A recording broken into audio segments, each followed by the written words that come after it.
Hello guys, ಎಲ್ಲರಿಗೂ ನಮಸ್ಕಾರ. ಸಂಕಟದ ಮೂಲ ಬಾಂಧವ್ಯ.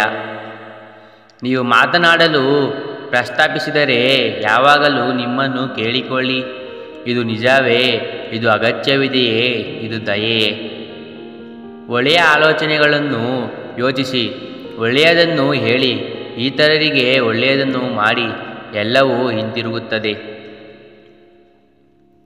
ಪ್ರತಿದಿನ ಬೆಳಗ್ಗೆ ನಾವು ಮತ್ತೆ ಹುಟ್ಟುತ್ತೇವೆ. ಇಂದು ನಾವು ಏನು ಮಾಡುತ್ತೇವೆ ಎಂಬುದು ಮುಖ್ಯವಾದುದು. ತಪ್ಪಾಗಿರುವುದಕ್ಕೆ ಕ್ಷಮೆಯಾಚಿಸಿ, ಪ್ರಾಮಾಣಿಕವಾಗಿರುವುದಕ್ಕಾಗಿ ಅಲ್ಲ. ಯಾರಾದರೂ ನಿಮಗೆ ಕ್ರೆಡಿಟ್ ನೀಡುವುದಿಲ್ಲ ಎಂಬ ಕಾರಣಕ್ಕಾಗಿ ನಿಮ್ಮ ಅತ್ಯುತ್ತಮ ಕೆಲಸವನ್ನು ಎಂದಿಗೂ ನಿಲ್ಲಿಸಬೇಡಿ.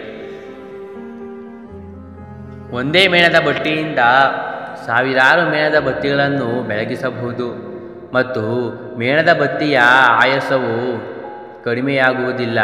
ಹಂಚಿಕೊಳ್ಳುವುದರಿಂದ ಸಂತೋಷವು ಎಂದಿಗೂ ಕಡಿಮೆಯಾಗುವುದಿಲ್ಲ. ನೀವು ಹೇಳಲು ಹೊರಟಿರುವುದು ಮೌನಕ್ಕಿಂತ ಸುಂದರವಾಗಿದ್ದರೆ ಮಾತ್ರ ಬಾಯಿ ತೆರೆಯಿರಿ. ಭೂತಕಾಲದಲ್ಲಿ ನೆಲೆಸಬೇಡಿ, ಭವಿಷ್ಯದ ಕನಸು ಕಾಣಬೇಡಿ. ವರ್ತಮಾನದ ಕ್ಷಣದಲ್ಲಿ ಮನಸ್ಸನ್ನು ಕೇಂದ್ರೀಕರಿಸಿ. ಕ್ರಿಯೆಯಿಲ್ಲದ ಪ್ರೀತಿ ಏನೂ ಇಲ್ಲ, ಪೂರವೇ ಇಲ್ಲದ ನಂಬಿಕೆ ಏನೂ ಇಲ್ಲ, ಮತ್ತು ಕ್ಷಮಿಸಿ ಬದಲಾವಣೆ ಇಲ್ಲದೆ ಏನೂ ಇಲ್ಲ. 1000 ತೋಳಾದ ಪದಗಳಿಗಿಂತ ಉತ್ತಮವಾದದ್ದು ಶಾಂತಿಯನ್ನು ತರುವ ಒಂದು ಪದ. ನಮ್ಮಲ್ಲಿರುವುದಕ್ಕೆ ಯಾವಾಗಲೂ ಕೃತಜ್ಞರಾಗಿರಿ. ಅನೇಕ ಜನರಿಗೆ ಏನೂ ಇಲ್ಲ. ಜೀವನವು ಸಂತೋಷ, ದುಃಖ, ಕಷ್ಟದ ಸಮಯ ಮತ್ತು ಒಳ್ಳೆಯ ಸಮಯಗಳ ವೃತ್ತವಾಗಿದೆ. ನೀವು ಕಷ್ಟದ ಸಮಯವನ್ನು ಎದುರಿಸುತ್ತಿದ್ದರೆ ಒಳ್ಳೆಯ ಸಮಯಗಳು ಬರಲಿವೆ ಎಂದು ನಂಬಿರಿ. ಈ ಜಗತ್ತಿನಲ್ಲಿ ನಿಮ್ಮ ಸ್ವಂತ ಆಲೋಚನೆಗಳಿಗಿಂತ ಹೆಚ್ಚು ತೊಂದರೆ ಕೊಡುವ ಯಾವುದೂ ಇಲ್ಲ. ನಾವು ನಮ್ಮ ಆಲೋಚನೆಗಳಿಂದ ರೂಪುಗೊಂಡಿದ್ದೇವೆ. ನಾವು ಏನನ್ನು ಯೋಚಿಸುತ್ತೇವೋ ಹಾಗೆ ಆಗುತ್ತೇವೆ. ಮನಸ್ಸು ಶುದ್ಧವಾಗಿದ್ದರೆ ಸಂತೋಷವು ಎಂದಿಗೂ ಬಿಡದ ನೆರಳಿನಂತೆ ಅನುಸರಿಸುತ್ತದೆ.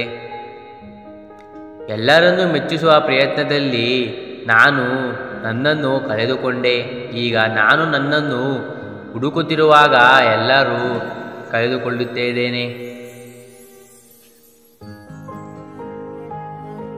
ಮೌನ ಮತ್ತು ನಗು ಎರಡು ಶಕ್ತಿಶಾಲಿ ಸಾಧನೆಗಳು.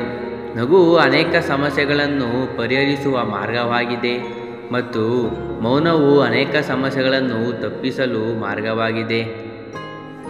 ಜನರು ಅಥವಾ ಸನ್ನಿವೇಶಗಳೊಂದಿಗೆ ಅಸಮಾಧಾನಗೊಳ್ಳಬೇಡಿ.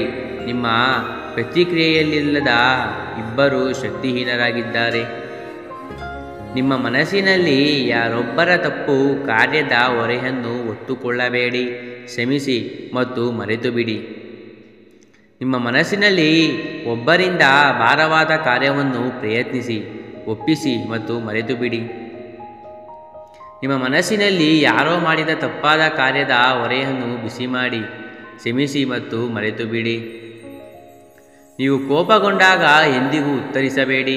ನೀವು ಸಂತೋಷವಾಗಿರುವಾಗ ಎಂದಿಗೂ ಭರವಸೆ ನೀಡಬೇಡಿ. ನೀವು ದುಃಖಿತರಾಗಿರುವಾಗ ಎಂದಿಗೂ ನಿರ್ಧಾರ ತೆಗೆದುಕೊಳ್ಳಬೇಡಿ. ಯಾವುದನ್ನು ನಿರ್ಣಯಿಸಿ ನೀವು ಸಂತೋಷವಾಗಿರುತ್ತೀರಿ. ಪ್ರತಿಯೊಂದನ್ನು ಕ್ಷಮಿಸಿ, ನೀವು ಸಂತೋಷವಾಗಿರುತ್ತೀರಿ. ಎಲ್ಲವನ್ನೂ ಪ್ರೀತಿಸಿ, ನೀವು ಸಂತೋಷವನ್ನಾಗಿರುತ್ತೀರಿ. ಧನ್ಯವಾದಗಳು. ನಿಮಗೆ ಈ ವಿಡಿಯೋ ಇಷ್ಟವಾದಲ್ಲಿ ದಯವಿಟ್ಟು ಲೈಕ್ ಮತ್ತು ಸಬ್ಸ್ಕ್ರೈಬ್ ಮಾಡಿ.